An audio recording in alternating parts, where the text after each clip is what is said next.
우리 대한민국의 승리를 영원하는 마음을 담아서 우리가 대한민국을 미쳐보도록 하겠습니다.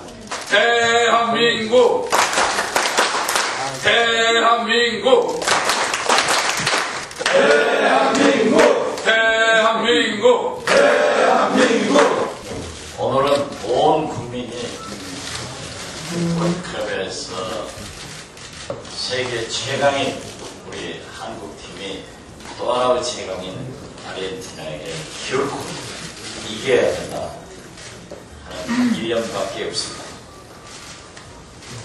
북한이 배석하게 멕시코에 2대2로 패배를 했습니다만 이명박 대통령께서도 새벽까지 TV를 보시고 북한이 이겼으면 좋았을 걸 했다고 하십니다. 이런 마음이 계속되어서 월드컵이 우리 민족이 하나가 되는 그런 계기가 됩니다. 그래서 오늘 대정부 질문도 있습니다만 오늘은 가급적 절제된 표현을 하겠습니다. 함에도 불구하고 우리는 참여연대의 검찰 수사, 한명숙 총리에 대한 표적 수사, 왜 경찰마저 나서서 고문 수사를 하는가, 또한 천안함 관계의 네티즌들, 소위 모든 국민을 압박하면서 검찰과 경찰이 조사하고 있습니다.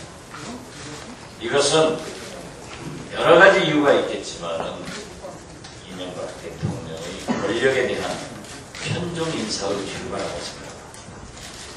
그런데 엊그제는 KB 회장마저도 또 그런 인사를 했습니다. 금융계도 이명박 대통령 측근 철화가 된다 하는 보도로 경향을 끼치고 권력과 돈을 걸어쥐고 이제 언론도 장악을 했습니다. 해도 너무한다 하는 말씀을 또 대신합니다.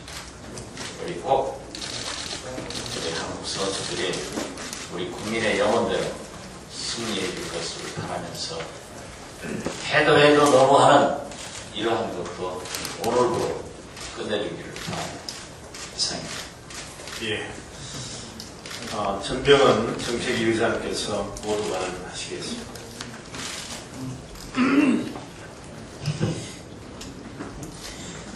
1986년도에 한국과 아르헨티나가 월드컵에서 격돌을 한 바가 있습니다. 24년 전의 일입니다. 당시 현역 선수로 뛰었던 마라도나와 허정무 선수는 각 나라의 대표 주장이 감독이 되었습니다. 그리고 24년 전 무렵에 태어났던 선수들이 이제 국가대표의 주전 선수로 뛰고 있습니다. 이렇게 축구는 세대도 교체가 되고 있고 그리고 한국 축구의 시계는 많이 놀라운 성장을 해가고 있습니다. 그런데 벤자민 버튼의 시계는 거꾸로 간다는 이야기가 있듯이 대한민국 이명박 정권의 시계는 거꾸로 가고 있는 것이 아닌지, 지금 반치경제가 되살아나고 있고 박물관에 있던 보안법이 살아나와서 민주주의와 시민단체와 인권을 탄압하고 있습니다. 경찰은 공문수사를 자행하고 있고 검찰은 표적 과잉 수사를 자행하고 있습니다. 또 남북관계는 상전벽해가 부색할 정도로 변화되고 있습니다. 후퇴되고 있습니다. 이와 같은 이명박 정권의 역주행은 즉각 중단돼야 할 것입니다. 천안함과 관련해서 국방부가 감사원의 감사 발표를 못 믿겠다라고 이야기를 하고 있습니다. 시민사회단체가 국방부가 못 믿는 감사 결과, 또 감사원이 못 믿는 국방부의 합조단 조사 결과, 이런 온통 불신의 도구가 불신이 난무하고 있는데 이 불신을 깰 수 있는 것은 오히려 국회에서 이제 국정조사를 통한 국민 대표기관에 의한 검증이라고 생각을 합니다. 국방부는 더 이상 감사원에다가 불평을 하고 또 이의를 제기할 것이 아니라 국회에 국방부가 스스로 국정조사 해줄 것을 요청하는 것이 합당한 것이 아닌가 이렇게 생각이 됩니다. 마지막으로 4대강 사업과 관련해서 박재환 수석과 정운찬 총리 발언이 약간의 탄력적인 입장을 보이고 있는 듯 합니다만, 그러나 그 표현의 내밀성을 보면 사실상의 끝장 토론이라든지 지방자치단체에 대한 예산 지원에 대한 차별성 문제라든지 이런 걸 통해서 결론을 내려놓고 이것을 계속적으로 추진하겠다는 그런 의지를 감추고 있지 않는 것이 아닌가 이렇게 생각이 됩니다. 이 4대강 사업 문제는 더 이상 정부가 레토릭으로 현란한 수사로 혼란과 의도를 감추려고 할 것이 아니라 국회에서 요구하고 있는 민주당과 한나라당이 함께하는 4대강 사업 검증 특위 구성을 통해서 해결을 해 나가야 된다고 강력하게 요구하는 바입니다. 이상입니다. 다음은 참여연대 유엔 서한과 관련해서 조영태 원내 대변인으로부터 말씀이 있겠습니다. 네, 정부는 수사기관을 앞세운 참여연대에 대한 탄압을 중단하고 건전한 NGO 활동을 보장해야 합니다.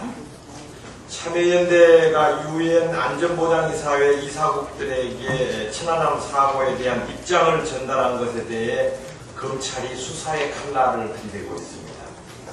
서울중앙지검은 16일 특정 단체의 수사 의뢰를 토대로 이 사건을 공안 일부에 배당했다고 밝혔습니다.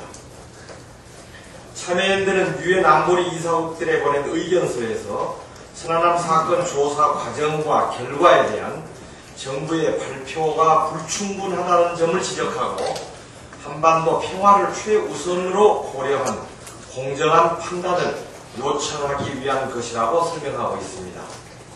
특히 시민단체가 유엔 안보리를 상대로 자국 정부의 비판적인 의견을 개진하는 것은 유엔에서 흔히 있는 일일 뿐만 아니라 유엔 NGO 활동의 본령과도 같은 것이라고 말하고 있습니다. 아울러 참여연대는 국내의 대표적인 NGO 단체로서 정부를 감시하고 국민의 알 권리를 충족시키기 위한 본연의 역할을 충실히 수행해왔음은 대다수의 국민들이 잘 알고 계십니다. 그럼에도 불구하고 정부가 당당하게 해명하면 될 일을 가지고 검찰을 앞세워 시민사회를 압박하는 것은 정부에 대한 비판 기능을 위축시키고 표현의 자유를 억압하려는 불순한 의도에서 비롯됐다고 밖에 볼 수 없습니다. 참여연대 사건은 이명박 정부 출범 이후 진행된 촛불집회 탄압과 인권유린, 민주주의 후퇴에 대한 국제사회의 우려와 무관치 않으며 205개 시민사회단체에서도 참여연대의 안보리 서한 발송에 대한 마녀사냥식 탄압 중단과 천안함 사건의 철저한 진상규명을 촉구하고 나섰습니다. 이명박 정부는 참여연대에 대한 수사를 즉각 철회하고 천안함 사건에 대한 철저한 진상규명을 다시 한번 요구합니다. 그렇지 않으면 6.2 지방선거에서 나타난 국민들의 경고가 그 수위를 높여 MB정부를 결코 용서치 않을 것임을 명심해야 할 것입니다. 이상입니다. 탄압에 대해서 좀 더 붙여서 말씀을 드리겠습니다.